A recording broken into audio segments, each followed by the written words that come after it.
An emotional day in the courtroom as the Oxford community moves a step closer to justice. On November 30th, 2021, is a day that has forever changed my life. It burns into my body like a cigarette burn. Enough to scar, but always a constant reminder. 2 years later, and the Oxford school shooter learns his fate. Life without the possibility of parole. This as anger. I deserve to be a child that day.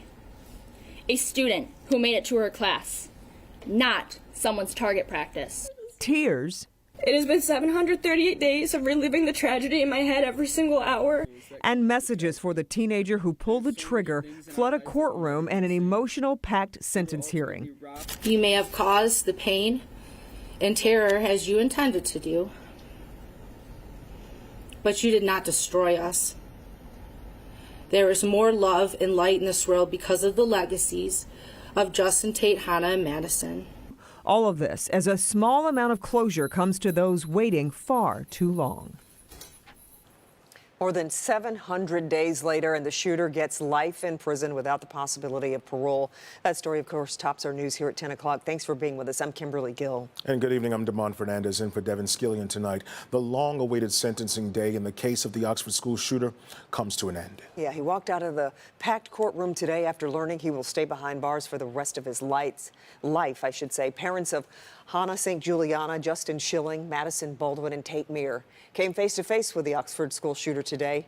Just moments before the court's ruling, students, teachers, and victims impacted took the stand with voices loud and clear just before the shooter learned his fate. He told the judge that he wanted the sentence of life without parole to give the families some sense of safety knowing he's not coming out. Prosecutor Karen McDonald reacting to today's impact statements and the small amount of closure for so many. He put a name and a voice to victims of terrorism, and it's the first time in the country that that's happened for a school shooting. And the courage and the fierceness of what they said, these things will stay with them for the rest of their lives, and that's why that charge is so important, because we have to name that. We have to name that and give them the dignity that they're due. We are comforted that there is some sense of peace and closure, but I think what you also learned today was this doesn't bring an end to their pain, and that's tragic. We also heard from the shooter today as he told the court he acted alone and his parents are not at fault for what he did. Yeah, his mom and dad, Jennifer and James Crumbly, are the first parents in the country to be charged in a school shooting. The first of their individual trials is set to begin next month. Jacqueline Francis is live tonight with how and if their son could come to their defense. Jacqueline. We talked to an attorney today who has been following this closely, and he told us, in theory, the shooter could be called to the stand in defense of his parents at their trials, but said it's anyone's guess if that'll actually happen.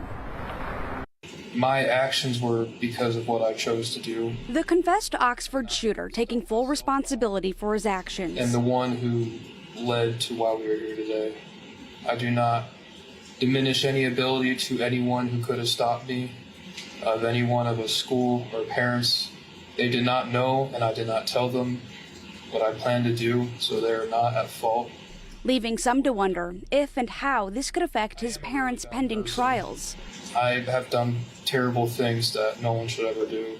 James and Jennifer Crumley are facing 4 counts of involuntary manslaughter after their son brought a gun to school and used it to kill 4 of his classmates. The prosecution alleges the Crumleys were negligent, saying they should have gotten their son help instead of buying him a gun. Attorney George Donini said the shooter could be called to testify at his parents' trials, likely in their defense, but there's no guarantee. You know, they could certainly put him on a witness list. I mean, I guess we'd have to go through, what is he going to testify to? What's relevant, as to the charges against them, and what can he say? And I think that would require some briefing. A judge would have to make a decision on that. They did not know, and I did not tell them what I planned to do, so they're not at fault. Donini doesn't see the shooter's comments as him trying to save his parents. I'm not sure how much he did today for anybody else, including his parents.